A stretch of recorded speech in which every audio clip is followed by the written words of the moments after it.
Hello again, guys. Here we are with Dragon Nest one more time. Actually, two more times.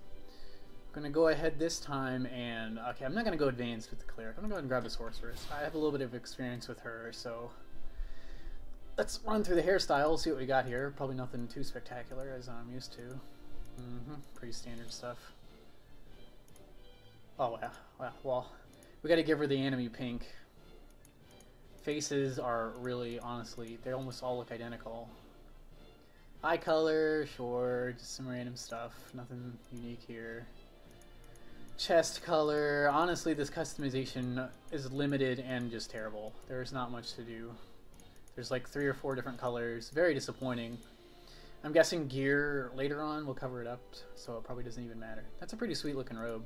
I like how the sets match. If you're smart about it, you can match up the colors. It's cool. Alright, let's just give her a random name and fire it up. I think my character list is probably full now. I'm going to have to delete somebody later on. Alright, now she starts in a different zone than the other characters, so let's... Mana Ridge is what we're going for. Low, that sounds good. Low is good. I don't know what low means. Lag, maybe, because we're not playing with people. I'm the only person I've ever seen other than the town. So let's see what intermediate has to offer. I'm not expecting too much because the game has overall been ridiculously easy, so I'm not expecting to be challenged in any way here. At least we get a new start zone. Maybe this one will actually have some lore or an interesting story or something relevant. The last tutorial level was literally like 30 seconds long.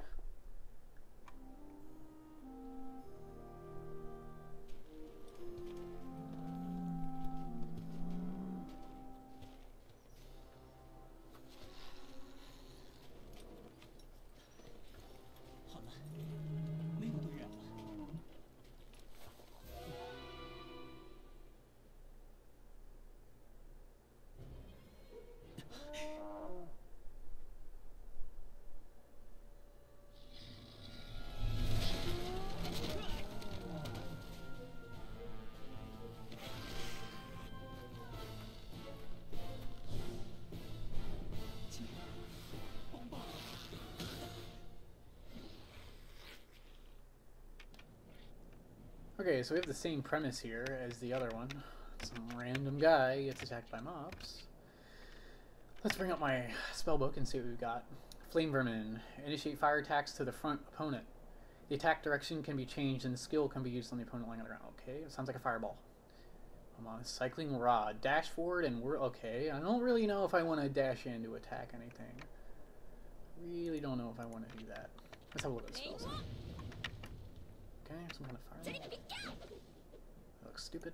And the cool thing is her melee attack is, her left click attack is, whatever that is. I want to say it's an ice bolt, but it's probably not.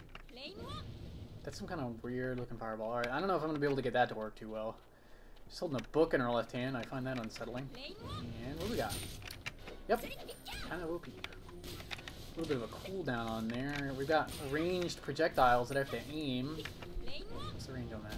Yeah, plenty. I wonder what's in that book there. Incantations, maybe? That's pretty interesting. I kind of like that. I haven't really seen that before. Got some crates here, and bust those open before I save my buddy. It's telling me how to attack like I've never played a video game in my life. Let me have a look see at this thing. It is... I can't tell if it's a fireball or some kind of explosion. I don't think I'm ever going to use that. The last thing I want to do is go anywhere near a mob in this cloth gear, I guess, that I'm wearing. Auto run is E. Dang, it messed me up.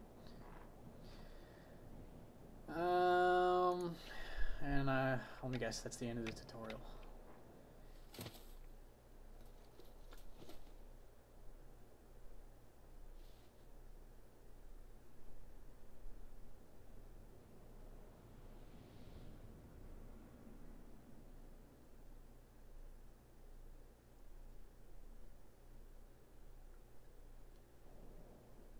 So I guess I found a town for this one. A snowy zone. It makes me wonder when I come in here if I'm only going to see sorceresses and clerics everywhere. That might be the case. Because of, I don't think they're going to put the warriors and the archers in the same town and then split 2 more towns for these guys. More Chinese instructions that I've already seen a million times. And here we are. I've never been to this town before, so I'm probably a little lost. Where's the instance door? Down here, maybe? I'm just going to go ahead and run straight to an instance and start killing mobs. I'm guessing this town has the same structure as the last one. Yeah, guys with quests. Go kill stuff, come back. Yeah, that looks like a cleric.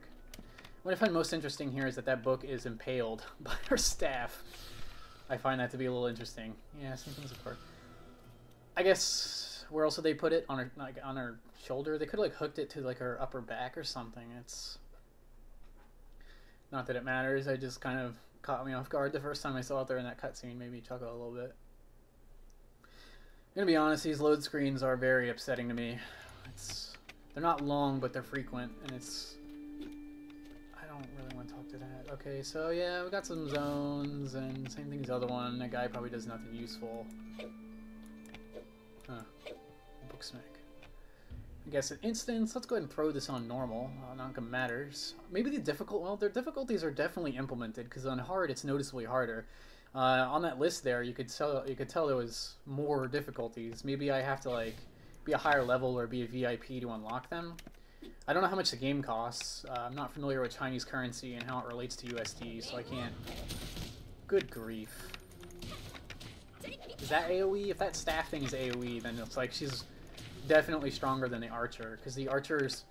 That fireball thing is like exploding, and the archer's arrow is just a piercing shot.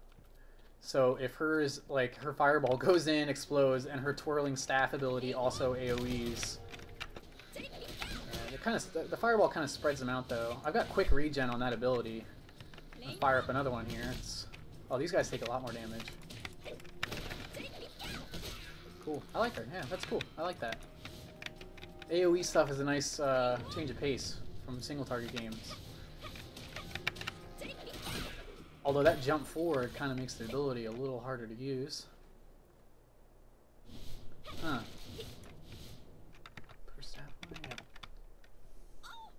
I think I messed up right there. Keep on cruising. I like the graphics of this zone. The depth of field in this game is a little overdone, but it looks good. As with most modern games, they went overboard with it. I mean, she must have like the worst vision in the world. Like stuff 2 feet in front of her is all blurred out. Oh, you guys are screwed. Oh wow, yeah, that's some pwn right there. Look at that. I just wiped out. Lesson learned here, mobs. Don't travel in packs, huh? Oh, now that's nice. She, instead of flipping through the air, she teleports. Very cool. Very cool indeed. Yeah, kicking some butt. Taking names. I feel like the damage on these abilities kind of varies, because sometimes she'll kill them in one hit, and other times it doesn't really do that much damage. Book smack that barrel. Some pot restoring stuff. Alright.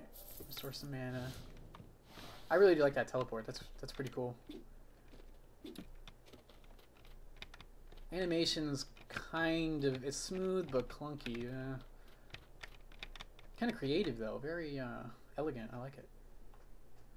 Overall, I'm much more impressed with her than the archer.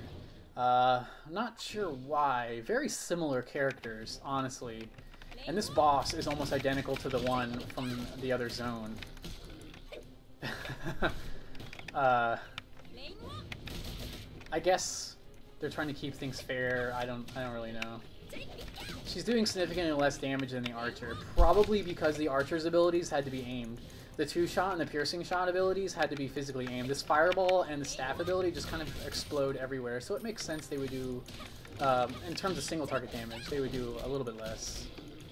Still faster than the warrior though, honestly. Slow motion fireball. Yeah, both of these are significantly more OP than the warrior, which I find very interesting because the warrior's melee. These guys are ranged. They shouldn't really be doing more damage.